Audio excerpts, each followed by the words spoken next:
the way I explain when you talk about cultural identity, is something I had to deal with mostly in Japan because I'm an American. So people associate me with everything America. And then I look like, to a lot of people there, I look like LeBron James. Like we would not say that in Hawaii because there's so much diversity here that we can recognize, right? We have this colorful palette. So if you grow up here, usually you're used to a lot of different smells that a lot of people in the mainland are too. Words. I mean, look at the street names, look at the building names, look at your classmates, your teachers. You're just as high. There's a high level of exposure to non-English, non-American culture here. It's like the opposite in Japan. And so how your culture in those two specific examples, like what they reflect back at me, the questions they ask me, especially kids, I taught 5 years in elementary schools in Japan. So kids, the things they would ask me, which are innocent, right? If some other person asked me in like Oregon, I'd be like, yo, that, you know what I mean? Like that's racist, straight up. But you're removing that sort of, there's no context for this child there. It's almost innocent. So when they say like, oh, they see whoever at that time, like I went there in 2008. So that was the Beijing Olympics, and Usain Bolt was like on every news article because he was breaking records, right? So I was like Usain Bolt to them. Mm-hmm. You know what I mean?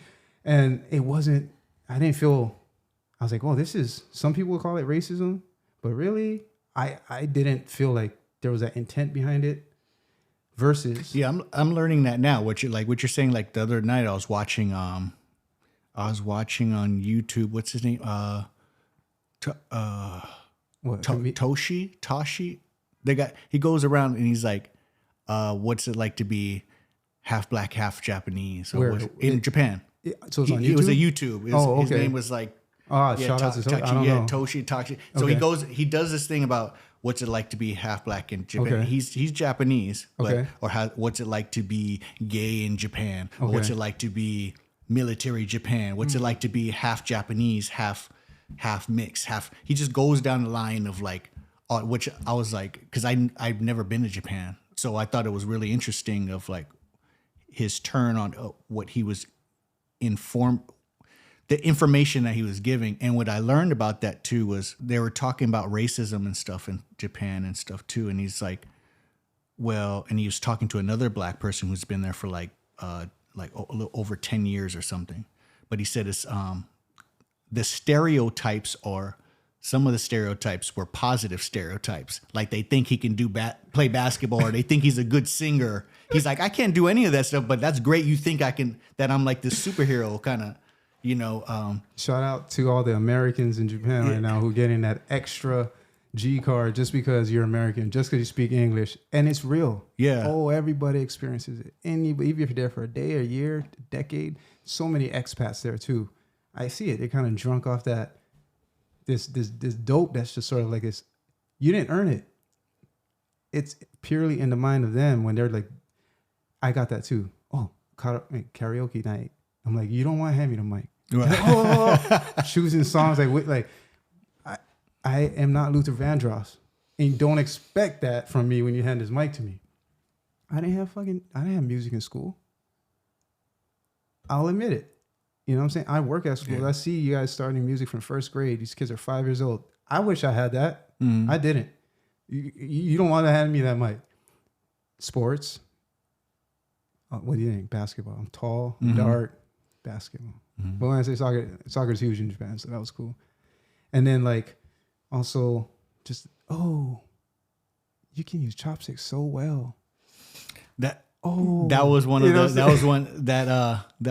the females that was on the show said that too. Yeah, and you know what? You can use chopsticks very well. Like I'm kind of over it. I almost feel the same way I do as with like Hawaii with bikinis and beaches. It's like that. But Hawaii, it's okay for me not to interrupt. I'm sorry for interrupting you, but it's. I think Hawaii just knows better though, because you're still in the States. Japan is over.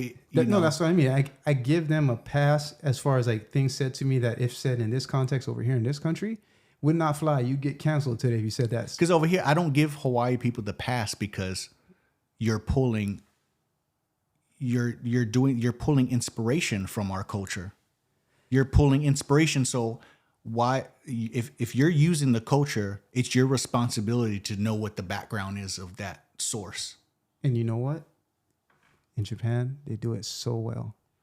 Not only, and just look at YouTube and just say like Japanese subculture. You're gonna find subcultures like lowriders, like from like South California, like straight up. You just adopted it hard. Right. Dickies pants, freaking everything, Converse shoes, like, and they go through the trouble. They don't do half-ass things. Half-ass hobbies don't exist in Japan. That's one really good thing. They respect craft, skill, dedication, and commitment. So if you do if someone says like, I ballet, they don't ballet like how you did when you just started 3 weeks ago because your friend taught you or brought you to their intro class and now you're doing the first 3 classes for free. Nah, that's not. You don't say it unless you're actually in it. And so when they do adopt, let's say a rap culture, oh man, I met some of the hardest, like, you imagine that spirit of that commitment, dedication, right? Mm-hmm. And pour it into any cup, whether that's hip hop, this like lowrider culture, and not just hip hop, but any kind of subgenre of music, dancing, like so many flamenco dance schools. I'm like, what? Like little niche type things that somebody wants to pour, they will pour as far as energy, effort, tears, blood, sweat. That's one takeaway I got from my time there was like, I won't say it unless like I have that certain level of commitment, dedication to it. Not otherwise I don't say I do certain things unless I'm doing it at a level that I can feel like, yeah. Like in Japan, I could say it. I do X, Y, Z. All right. You see me actually doing it. Videos. Like, bro, drones were just taking off when I was still there. People were like figuring out ways to put GoPros on these homemade balsa wood, like drones with the circuit board, and like they're custom ordering pieces. The same way you see like people who make RC cars and stuff. Imagine that just poured into like, all right, let's do aerial photography. Beautiful. So they go hard in it. Yeah. So I feel like they might adopt the culture, but when you said, I think you use the word use, yeah, if you use profit, benefit from it, emulate it, right? It's like, yeah, then you have that responsibility. You can say not only